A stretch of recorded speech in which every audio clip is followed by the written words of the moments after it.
स्वागत है दोस्तों एक बार फिर से आपका आपके अपने चैनल ज्योतिषी उपाय में। दोस्तों आज के इस वीडियो में मैं आपको पुष्य नक्षत्र से संबंधित कुछ जानकारियां देने वाला हूं। पुष्य नक्षत्र में आपको कौन सा उपाय करना है।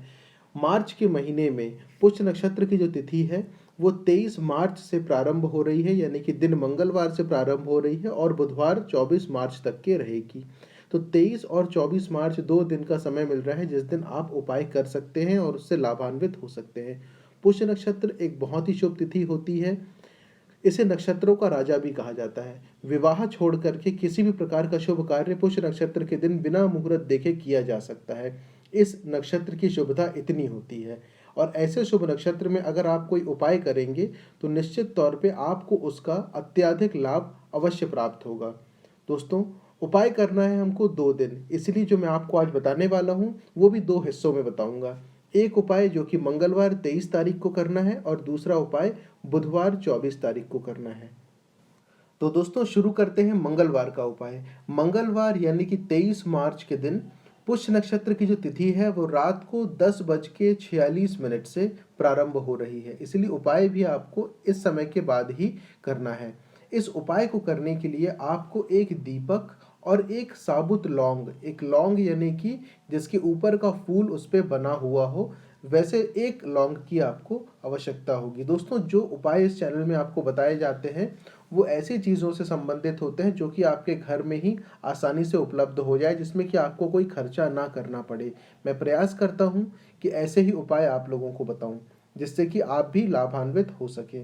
तो दोस्तों जो मंगलवार का उपाय है उस उपाय को करने के लिए आपको 10:46 के बाद अपने पूजा स्थान में आकर के बैठना है। चूंकि ये मंगलवार का दिन है इसलिए मंगलवार का दिन उपाय जो है वो बजरंगबली यानी कि हनुमान जी से संबंधित है और जो लौंग हमने लिया है वो भी बजरंगबली का जो अस्त्र है जिसे हम गदा कहते हैं या मुगदर कहा जाता है, ये भी उसी के आकार का होता है। दोस्तों एक चीज़ और बताना था, जो उपाय इस चैनल में बताए जाते हैं आपको उसमें अगर कभी कोई गलती हो भी जाए आपसे तो घबराने की बिल्कुल आवश्यकता नहीं है। इस उपाय से आपको कभी कोई नुकसान नहीं होगा। कई बार हो जाता है कि उपाय करते समय हमसे थोड़ी बहुत भूल चूक हो जाती है।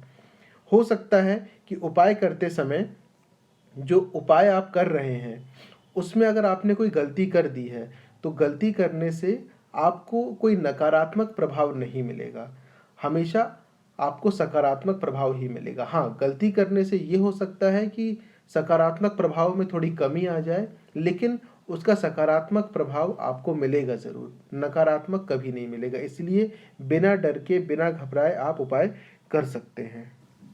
तो दोस्तों मंगलवार 23 तारीख की रात को 10:46 से 12 बजे के बीच में आपको ये उपाय करना है। उपाय करने के लिए आपको अपने पूजा स्थान में आकर के उत्तर दिशा या पूर्व दिशा की ओर मुख करके बैठ जाना है।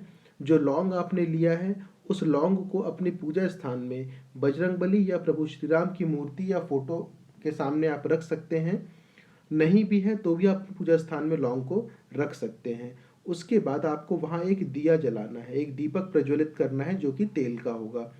तेल उसमें इतना रखें कि बाद में जो उपाय वाला लौंग है वो उसके अंदर आसानी से डूब जाए। तो दिया जलाने के बाद आपको जो मंत्र आपके स्क्रीन पे अभी दिखाया जा रहा है, हाथ जोड़ करके आंख बंद करके आपको उस मंत्र का 21 बार जाप करना है। जब उस मंत्र का 21 बार जाप हो जाए तो उसके बाद अपने दाहिने हाथ से लौंग को उठा लीजिए और उसे मुट्ठी में बंद कर लीजिए दाहिने हाथ की।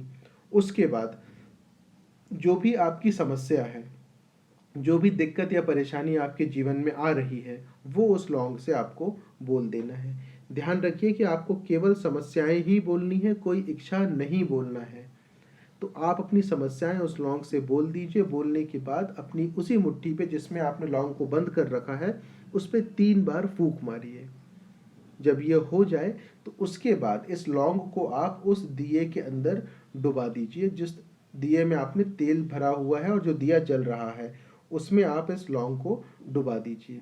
दोस्तों इस उपाय से जो फायदा होगा वो ये रहेगा कि आपके घर में अगर कोई नकारात्मक ऊर्जा है या किसी नकारात्मक ऊर्जा का प्रभाव आपके ऊपर है जिसके कारण से आपके जीवन में समस्याएं आ रही है तो वो नकारात्मक ऊर्जा नष्ट हो जाएगी या आपके घर से चली जाएगी। और अगर कोई नकारात्मक ऊर्जा नहीं है तो भविष्य में आने वाले समय में आपके लिए रास्ते खुल जाएंगे, जिससे कि आपको लाभ होने लगेगा। तो दोस्तों, अगर ये लौंग जो आपने दिया के अंदर डाला हुआ है, जिसको डुबा दिया है, उसके बाद फिर आपको अपने घर में सो जाना है। सुबह उठ करके देखिएगा, अगर वो लौंग जल गई होगी तो समझ लीजिएगा कि कोई ना कोई नकारात्मक ऊर्जा थी जो कि उस लौंग के साथ जल के नष्ट हो गई है। और अगर वो लौंग नहीं जलती है, अगर वो दिया जल जाता है पूरा का पूरा और लौंग वैसे ही रह जाती है, तो समझिएगा कि कोई नकारात्मक ऊर्जा नहीं थी, लेकिन आने वाले समय में आपके लिए रास्ते खुल जाएंगे, आपकी इच्छाएं पूरी होने लगेंगी। दोस्तों, अगर लौंग नहीं जलती है और दिए में बच जाती है, तो सुबह आप उसे किसी भी पौधे या पेड़ के नीचे, बड़े पेड़ के नीचे उसे ले जा करके दबा सकते हैं। अगर वो तुलसी का पौधा हो तो और भी अच्छा है, पीपल का हो तो भी अच्छा है, नहीं हो तो किसी भी पौधे के नीचे जड़ के पास आप उसे मिट्टी खोद करके दबा सकते हैं। यहाँ पर आपका उपाय जो है वो समाप्त होता है, मंगलवार का उपाय। अब हम चलते हैं दूसरे उपाय यानी कि बुधवार के उपाय की तरफ, क्योंकि पुष्य नक्षत्र की जो तिथि है वो मंगलवार और बुधवार दोनों ही दिन पड़ रही है, इसलिए अब चलते हैं बुधवार के उपाय की तरफ। दोस्तों, बुधवार 24 मार्च का जो दिन है, उस दिन पुष्य नक्षत्र के अलावा और भी शुभ योग सम्मिलित हो रहे हैं, जिसमें से कि रवि योग भी है, एकादशी की तिथि भी है, अमृत योग भी है।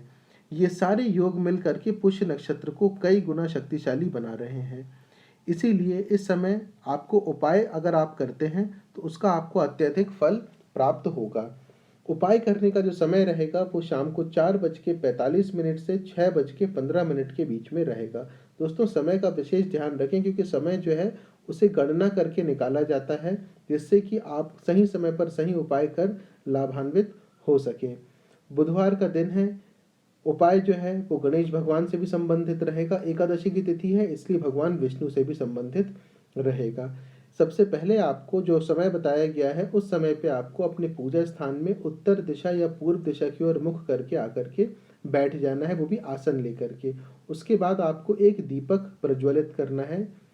उस दीपक को प्रज्वलित करने के बाद आपको अपने दोनों हाथ जोड़ करके, आंखें बंद करके, भगवान गणेश का जो मंत्र आपकी स्क्रीन में अभी दिखाया जा रहा है उसे आपको बोलना है 21 बार, या 21 बार उसका जाप करना है। ध्यान रहे, जब आप मंत्र का जाप कर रहे हो तो आपकी आंखें बंद होना चाहिए, पूरा ध्यान भगवान गणेश पे लगा होना चाहिए आपका। जब 21 बार मंत्र का जाप हो जाए तो उसके बाद आप भगवान गणेश से अपने उपाय को निर्विघ्न पूरा होने या पूरा करने के लिए प्रार्थना करें, तथा आपसे पूजा में जो भी गलती हुई है उसके लिए उनसे क्षमा याचना करें।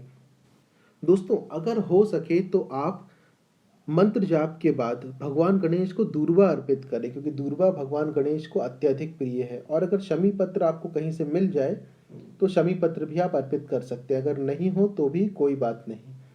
दोस्तों, जैसे ही भगवान गणेश के मंत्र का जाप हो जाए, उसके बाद आपको आपके स्क्रीन पे दिखाए जाने वाले एक और मंत्र, यानी कि भगवान विष्णु का जो मंत्र आपके स्क्रीन पे अभी दिखाया जा रहा है, उस मंत्र को भी आपको 21 बार जाप करना है।